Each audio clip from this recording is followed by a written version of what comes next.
নমস্কার বন্ধুরা, কেমন আছো সবাই? আশা করছি তোমরা সবাই ভালো আছো, আমরাও ভালো আছি। রমা মুম্বাই ব্লগে তোমাদের সবাইকে স্বাগত। চলে এসেছি আর একটা নতুন ভিডিও নিয়ে। এই দেখো, এই যে সবে আমি এখন ব্রেকফাস্ট করছি। কটা বাজে জানো? এখন বাজে 11:15। 11:15টার সময় আমি সবে ব্রেকফাস্ট করছি। বানিয়েছি আজকে পোহা, চিড়ের পোলাও। তো বাবাইকে এইমাত্র আমি স্কুল বাসে তুলে দিয়ে আসলাম। ওকে স্কুল বাসে তুলে দিয়ে এসে তারপর আমি খাচ্ছি। আজকে এত দেরি কেন হলো বলো তো? ওর পরীক্ষা চলছে তো। এবার ও যতক্ষণ না পর্যন্ত পড়া ছেড়ে উঠে রেডি হচ্ছে ততক্ষণ পর্যন্ত ওর পাশে ঠায় বসে থাকতে হয়। যদি ওর পাশে বসে না থাকি তাহলে পড়বে না, পড়া বন্ধ করে এদিক ওদিক তাকিয়ে থাকবে। এমনি করলে কি আর পরীক্ষার দিনটা চলে? তো ওর পাশে ঠায় বসেছিলাম। ও পড়া কমপ্লিট হলো, ওকে তুললাম, এবার রেডি হতে যা। ও স্নান করতে গেল, আমি তারপরে গিয়ে এই খাবার বানালাম। কেউ টিফিনে দিয়ে দিলাম এটা, আর আমিও এই ওকে বাসে তুলে দিয়ে এসে খেতে বসলাম। খেয়ে তারপরে বাকি সমস্ত কাজ করব, সমস্ত কাজ বাকি। এই পরীক্ষার কয়দিন যে কি চলে আমার কি বলবো। যাই হোক, আগে খেয়ে নিই, তারপরে তোমাদের সাথে আর একটা দারুণ জিনিস শেয়ার করি।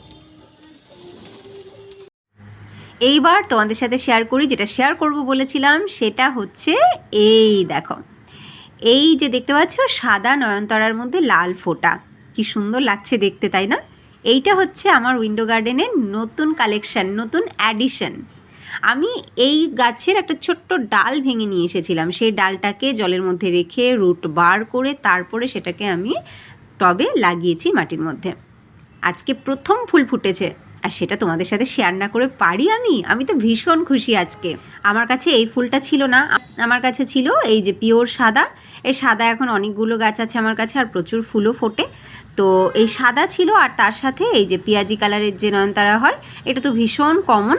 এইটা, এই দুটো নয়নতারাই আমার কাছে ছিল, কিন্তু এই যে সাদার মধ্যে লাল ফোঁটা, এটার আমার খুব ইচ্ছা ছিল আমার উইন্ডো গার্ডেনেও থাকুক। তো আমি যখনই একটা গাছ দেখেছিলাম, কোথায় সেটা মনে পড়ছে না, আমি কিন্তু সেখান থেকে একটা ডাল ভেঙে নিয়ে এসেছিলাম, তারপরে সেটা রুট বার করে লাগিয়েছি। এই দেখো, এগুলো সবই কিন্তু আমার কালেকশন, কিছুই কিন্তু আমি কিনিনি, সব কিন্তু আমি এদিক থেকে ওদিক থেকে নিয়ে এসেছি। আসলে যারা বাগান করতে ভালোবাসে তারা কিন্তু কিনে লাগানোর থেকে এদিক থেকে ওদিক থেকে নিয়ে এসে বেশি ভালোবাসে গাছ লাগাতে। আমার বড় এখন কিন্তু ভীষণ গাছপ্রেমী হয়ে গেছে জানো। ও বলে আমি গাছপ্রেমী হইনি, গাছ নিয়ে আসি যাতে তুমি খুশি হও, আর তুমি খুশি হও বলেই আমি নিয়ে আসি। ও যে ভাবনা থেকেই গাছ নিয়ে আসুক না কেন, তাতে আমি কিন্তু ভীষণ খুশি হই, সত্যি বলছি। এটা ভেবেই ভালো লাগে যে আমার ভালোবাসার জিনিসগুলোকে ও ভালোবাসছে, এবং আমার সাথে ও যে উৎসাহিত হয়েছে বাড়িতে গাছ লাগাতে এবং আমার উইন্ডো গার্ডেনটাকে অনেক সুন্দর করে তুলতে, তাতে আমি ভীষণ খুশি। বাবাই ঘি ভাত খেয়ে স্কুলে গেছে, মানে ওকে পড়া থেকে তুলে রেডি করতে পাঠিয়ে আমি এদিকে ভাত বসিয়ে দিয়েছি এক ওভেনে, আর এক ওভেনে চিড়ের পোলাও বানিয়েছি। চিড়ের পোলাও টিফিনে নিয়ে গেছে, আর ভাত ঘি দিয়ে খেয়ে গেছে। ও ঘি ভাত খেতে ভীষণ ভালোবাসে, আর সকালবেলাটা ঘি ভাত খেয়েই ও স্কুলে যেতে চায়, বলে মাম্মা আমার তাড়াতাড়ি খাওয়া হয়ে যায় তাহলে। তো ঘি ভাত খেয়ে চলে গেছে। তো আমি আর কিচ্ছু রান্নাবান্না করিনি, এখন আমাকে ডাল তরকারি রান্না করতে হবে। এখন কি রান্না করব সেটাই ভাবছি। তো এই যে ফ্রিজ খুলেই আমাকে চিন্তাভাবনা করতে হয় কোন সবজিটা বার করব, কীভাবে রান্না করব। সত্যি এটা কিন্তু একটা বিশাল হেডেক। রান্না করতে যতটা খাটনি বা পরিশ্রম, তার থেকে অনেক বেশি খাটনি বা পরিশ্রম থাকে এই ভাবনাতে যে কি রান্না হবে। আমার এটা ভাবতে ভাবতেই বেশি সময় চলে যায় যে কী রান্না করব। আমার মনে হয় এটা শুধু আমার না, আমাদের সব মেয়েদেরই সকাল হলেই আমাদের প্রথমেই ভাবতে হয় ব্রেকফাস্টে কী হবে, তাহলে আজকে লাঞ্চে কী বানাবো, তাহলে আজকে ডিনারে কী খাওয়া হবে। বাড়ির লোককে যদি জিজ্ঞাসা করো কী রান্না করব, করো না যা করো একটা, ব্যাস হয়ে গেল। শেষমেশ আমরা কি করি, আমাদের কি খেতে ইচ্ছা করছে বা কী খুব পছন্দ সেটা নয়, আমাদের মুড কী চাইছে, মুডের উপর নির্ভর করে আমরা রান্না করে রাখি।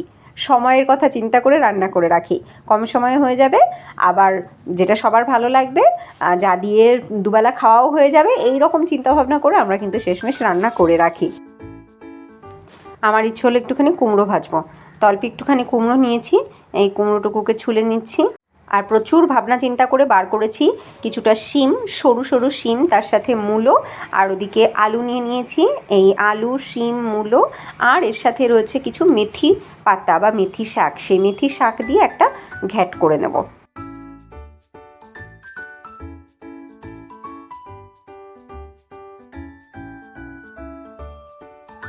সবজিগুলোকে সব ছুলে নিয়েছি, এইবার ভালো করে ধুয়ে নেব সবজি ধোয়ার পরে কাটতে নেই, তাহলে তার নিউট্রিয়েন্টস ভ্যালু নষ্ট হয়ে যায়। সবজি সবসময় ছোলার আগে অথবা ছুলে তারপরে ধুয়ে তারপরে কেটে নিয়ে রান্না করতে তবে হয়। কষযুক্ত কিছু সবজি যেমন আলু, ওটা কিন্তু কাটার পরেই ধুতে হবে, তা না হলে কালো হয়ে তো যায়। আমি ওগুলোকে ছুলে নিয়েছি। আর এদিকে দেখো আমার গাছের জন্য বোতল দুটো ওখানে রাখাই ছিল, গাছের জল আমি তো কিচেন থেকেই নিয়ে নিই। আমার চাল ধোয়া জল, ডাল ধোয়া জল, চিড়ে ধোয়া জল বা সয়াবিনের ভেজানো জল, এই সমস্ত জলগুলোই তো আমি গাছের গোড়ায় দিই। তো এইখানেই থাকে এই বোতল দুটো। গাছে দেওয়া হয়ে গেলে, ফাঁকা হয়ে গেলে আমি আবার এনে এখানেই রাখি, যাতে আমার এই জলগুলো তাড়াহুড়োর সময় ফেলে না দিই, আমি যেন এই বোতলে ভরে নিতে পারি। এবার বোতল দুটোকে আমি রেখে আসি ব্যালকনিতে।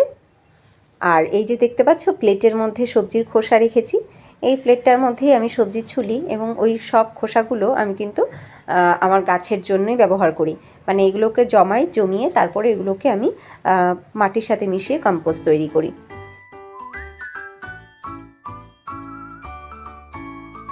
বাবা মায়ের কাছে ছেলে মেয়ের থেকে বেশি দামি, বেশি ইম্পর্টেন্ট মনে হয় কিছু নেই, তাই না বলো? ছেলে মেয়েই সব কিছু। তো আমার ক্ষেত্রেও তো সেটার ব্যতিক্রম নয়। বাবার পরীক্ষা থাকলে আমার সমস্ত কিছু যেন উল্টোপাল্টা হয়ে যায়, পুরো রুটিন চেঞ্জ হয়ে যায়। দেখো, ওর যখন পরীক্ষা থাকে না, নর্মাল ডেতে আমার ওর স্কুলে যাওয়ার আগে রান্নাবান্না সব কমপ্লিট হয়ে যায়। ওকে আমি বাসে তুলে দিয়ে আসার পরে বাকি সমস্ত কাজ করি, কিন্তু রান্নাবান্নার কোনো কাজ থাকে না।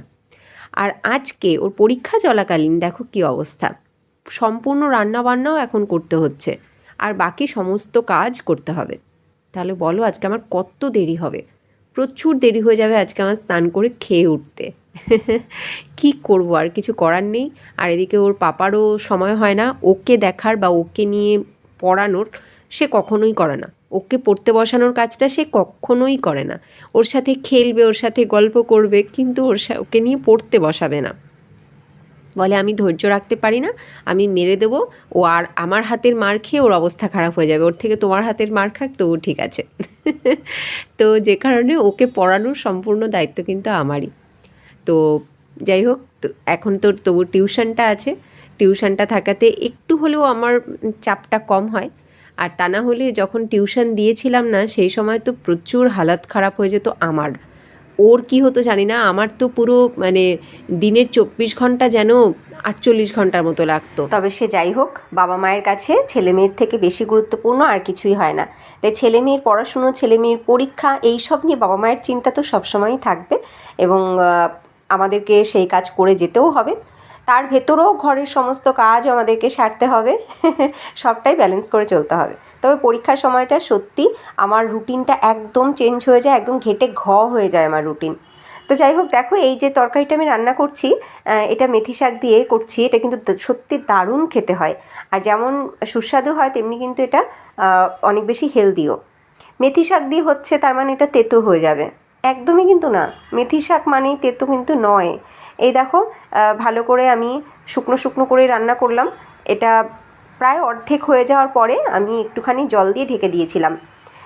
এইবার আমি এটাকে নামিয়ে নেব। এটা কিন্তু হয়ে গেছে, রেডি, একদম একদম গা মাখা মাখা একটা তরকারি রান্না করলাম। এটা ভাতের সাথে যেমন ভালো লাগবে গরম ভাতে, তেমনি পরোটা দিয়েও দারুণ লাগে।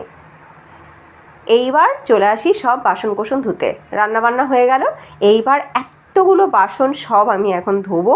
এইগুলো সব ধুয়ে রেখে তারপরে বাকি কাজ আছে, মানে ঘর ঝাড় দেওয়া, মোছা সব আছে।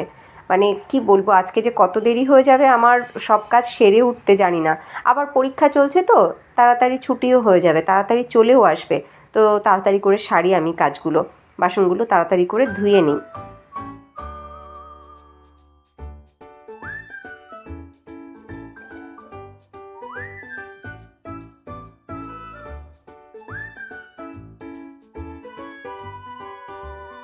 বাসন ধোয়ার পরে সিঙ্কটাকেও আমি ডোলে ধুয়ে নিই। তবে এটা প্রতিদিন করি না, একদিন বাদে একদিন করি। এই যে ভালো করে ডোলে আমি ওই বাসন মাজা লিকুইড দিয়েই কিন্তু ধুই, যেহেতু এই সিঙ্কটাও স্টিলেরই তৈরি হয় আর বাসনগুলো সব স্টিলেরই। তো স্টিলের বাসন ধোয়ার যে লিকুইড, সেটা দিয়েই কিন্তু আমি এই সিঙ্কটাকে ধুয়ে ফেলি। দেখো খুব সুন্দর পরিষ্কার হয়ে গেল আর হাইজিনিকও থাকবে। তো এইবার আমি পুরো স্ল্যাবটাকে ভালো করে পরিষ্কার টরিষ্কার করে তারপরে চলে যাব ঘর ঝাড়পোছ দিতে। দেখো বাসন সব ধোয়া হয়ে গেল।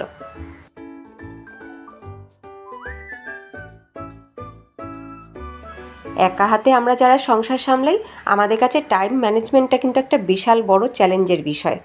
এই যে যেমন রুটিন চেঞ্জ হয়ে গেলে কোনো কিছু হলে, বাড়িতে আত্মীয়স্বজন আসলে বা কোথাও যাওয়ার থাকলে বা এইরকম এই যে বাবার পরীক্ষার সময়টায়, এই যে টাইমগুলো, এইগুলোতে আমাদের রুটিনটা চেঞ্জই হয়ে যায়। আর আমরাই কিন্তু সেই বিষয়গুলোকে আবার ম্যানেজ করি, টাইমটাকে ম্যানেজ করি, কিভাবে সবটা অ্যাডজাস্ট করে ফেলবো, কিভাবে সবটা করে উঠতে পারবো। তো যাই হোক, আমার এখন এই ঝাড় দেওয়াটা হয়ে গেলে আমি তাড়াতাড়ি করে স্নান করে পুজো দিয়ে খেয়ে ফ্রি হব, কারণ ওদিকে বাবাইয়ের আসার আবার সময় হয়ে যাচ্ছে।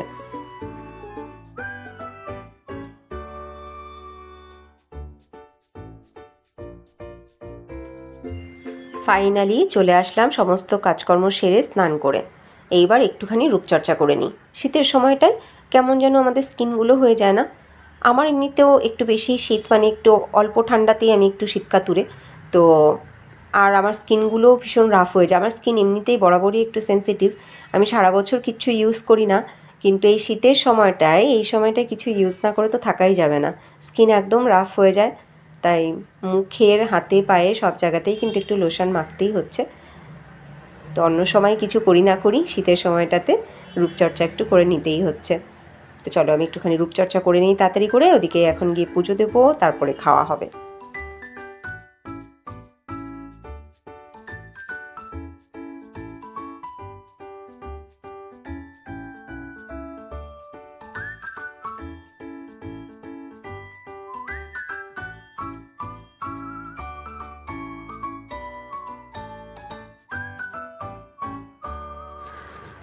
সেই প্রচণ্ড শীতটাকে বড্ড মিস করছি। সোয়েটার, টুপি, লেপ কম্বলের মধ্যে থাকা, এইগুলোকে সত্যি খুব মিস করছি। কিন্তু এইখানের এই যে হালকা একটা ঠান্ডা ভাব মুম্বাইয়ের, এই হালকা ঠান্ডা ভাবটাও কিন্তু বেশ ভালো এনজয় করছি আমি খুব এনজয় করছি। আমার এই যে গরমটা, মানে এই যে রোদের যে তাপটা, এই রোদের তাপটা কিন্তু সত্যি ভীষণ ভালো লাগে এখন। তারপরে যখন কিচেনে রান্না করি না, এখন কিন্তু বেশ আরাম লাগে। এই হালকা যে তাপটা গায়ে লাগে, ওই তাপটাতে আমি কিন্তু ভীষণ বেশ কমফর্ট ফিল করি, আমার ভীষণ ভালো লাগে।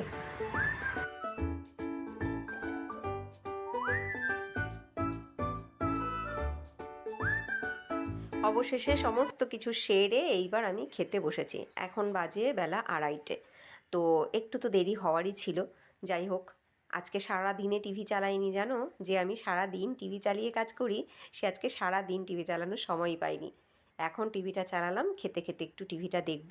তারপরে আমার খাওয়া শেষ হতে না হতেই বাবাই চলে আসবে, কারণ ওদের আজকে তাড়াতাড়ি ছুটি হবে তো পরীক্ষার জন্য। ওই এসে 2-3 ঘন্টার মতন একটুখানি রেস্ট পাবে, তারপরে আবার পড়তে বসতে হবে। কালকেও পরীক্ষা রয়েছে। তো পরীক্ষা যদিও আর একটাই আছে, এই একটা পরীক্ষা শেষ হলেই শেষ। আমি বাঁচি, ও বাঁচে। যাই হোক, এখন তাড়াতাড়ি করে খেয়ে নিই। ভিডিওটা আজকে আমি এখানেই এন্ড করছি। তোমাদের আজকের ভিডিওটা কেমন লাগলো আমার এই দিনচারিতা, অবশ্যই কমেন্টে জানিও। যদি ভালো লাগে লাইক করো। দেখা হচ্ছে নেক্সট ভিডিওতে। নতুন বন্ধুরা, যদি তোমাদের ভালো লাগে লাইক করে সাবস্ক্রাইব করে আমাদের সাথে থেকো, আমাদের পরিবারের সদস্য হয়ে থেকো। আবার দেখা হবে নেক্সট ভিডিওতে। সবাই তোমরা ভালো থেকো, সুস্থ থেকো। টাটা।